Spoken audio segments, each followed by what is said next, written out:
Yesterday on News 6 at 9, we heard from Osceola County school administrators about the crisis intervention teams they have in place to handle the worst situations that could happen at a school. But the reality is that there are people working in the schools daily to take care of potential crises before they even happen. Trooper Steve went to St. Cloud High School and spoke with school psychologist Welkiria DeJesus and social worker Ann Rodriguez to see what they're working with every day.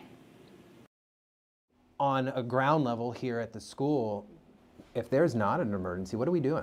My day can be filled with just triaging students that are making statements of self-harm or making statements that may bring up a red flag of are they considering wanting to harm themselves or kill themselves. And I do a lot of triaging with those kinds of students. I also during the day meet with students that are having a bad day, that are not able to focus in class, that are crying. And the teachers are concerned, they're also disrupting class. I'll meet with those students and try to figure out how we can best help them. Their job is to be in school. Right. They're academics, right? The school district, the school is not a mental health hospital, but we do have children that have challenges. So we try to figure out how can we best support them so that they can be here and do their job. So on a daily basis, you guys are actually interacting with students possibly in crisis. Yes. Yes. We have good days, which means, I'm only seeing 5 students with some very intensive issues. Then we have really heavy days, like Monday, I think it was 10.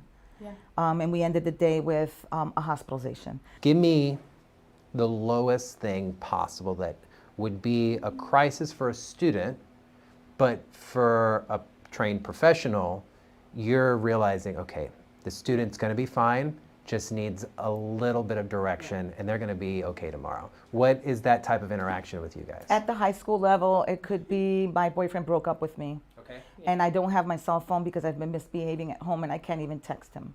Or I didn't do my homework or didn't study for a test. And so they make a statement to get themselves out of that situation.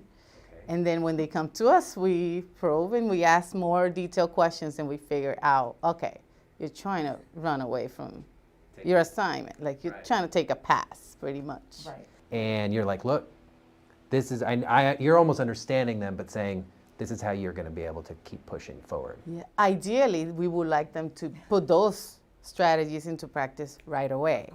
But, they find their way back. Okay. And we remind them again and process what their emotions are and why they feel the way they feel. It's more about making them realize that things are going to get better. The cloud might move a little bit to the left, and you might move a little bit to the right, and that's okay. And tomorrow you might be under the cloud again, and we'll remind you to get off, get out of the way. A lot of our students have coping skills. Okay. Most of them are maladaptive. They're not good. So they need to understand that. I give them props. That's a coping skill. It's not the appropriate one, right? So when they say, oh, I am using something to get an outcome that I'm looking for, but it's not the appropriate one. And we do a lot of replacement, like what could you have done differently? How could you manage this better? And give them an opportunity to explore that and not be with the pressure of the classroom. The teacher just wants them to be on task. Right. There's a curriculum, there's a routine to the classroom that can't stop to do that with a student. So it has to happen in a different location. Let's talk about something that we try not to talk about, but the COVID times, right? Yes.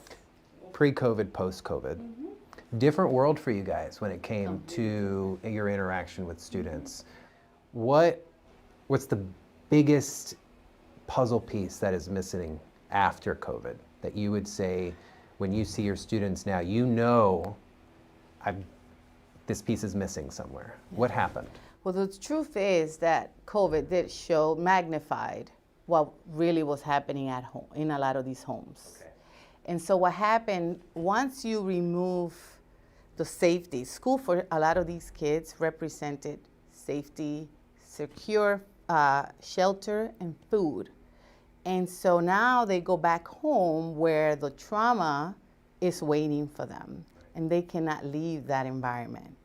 And so a lot of those kids were facing the monster, per se, all the time. And what happens is, when they finally get back to school, Now we have to deal with all the trauma. It's compounded trauma. It's trauma after trauma. They're afraid of coming back. They're scared of speaking out. They're not forthcoming with a lot of their experiences. And we're just seeing the behaviors, how they are dealing with, how they're coping. They're acting up. They don't want to come to school. Or they're just like, some of them are using other inappropriate coping mechanisms, like smoking and things like that. I think I worked harder during our lockdown than during a regular school day, because my day started at 9 in the morning from home, and I was on the phone with parents until 8 or 9 o'clock at night, Every day. every day of the week. And I was terrified to stop my workday at my allotted number of hours, because I knew these kids were struggling at home. Where do we go? How do we get back on track?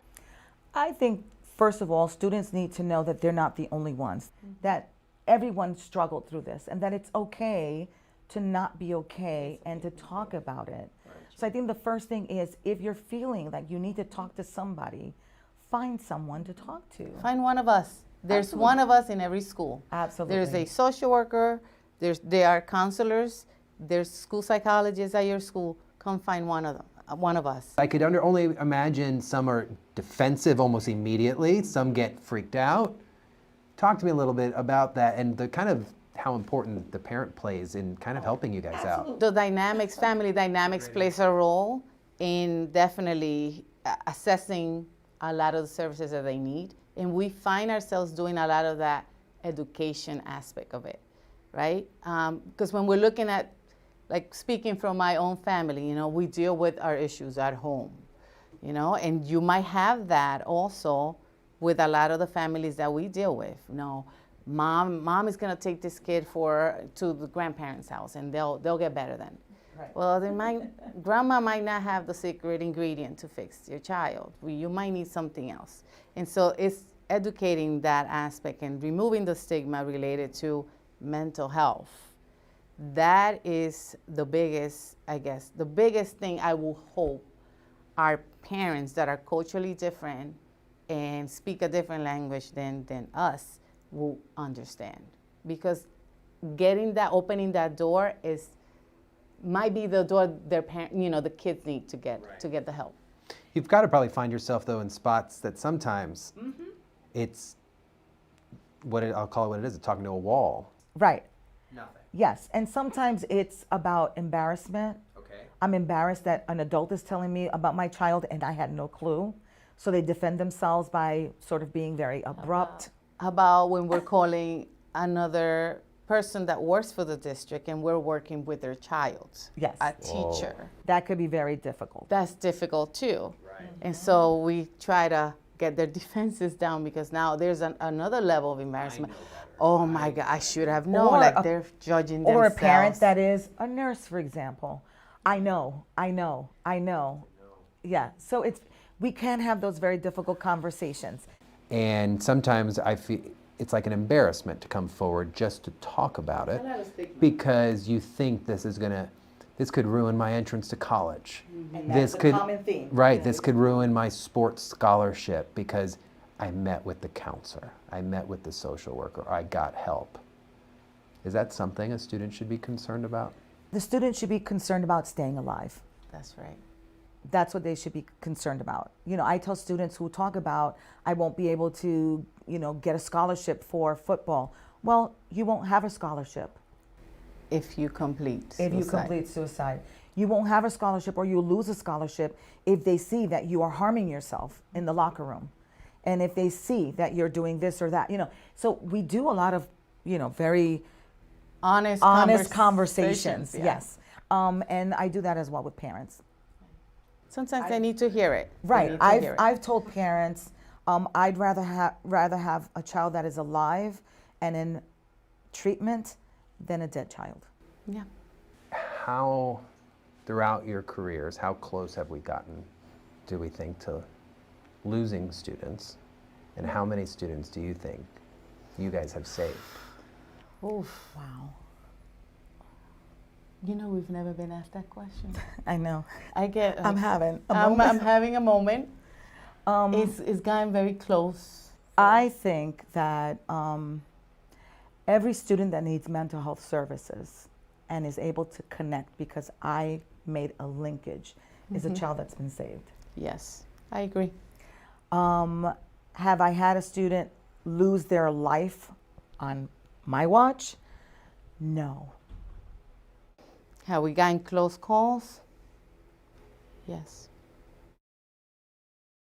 Some heavy stuff there. It really was such a great conversation with these women. So glad they're in the schools to help our children. Something interesting, I asked them how they fill their buckets, how they take care of their own mental health on some of those really tough days. They shared with me they have folders of notes from students over the past few years, reminding them of the good work that they're doing. Amazing, right?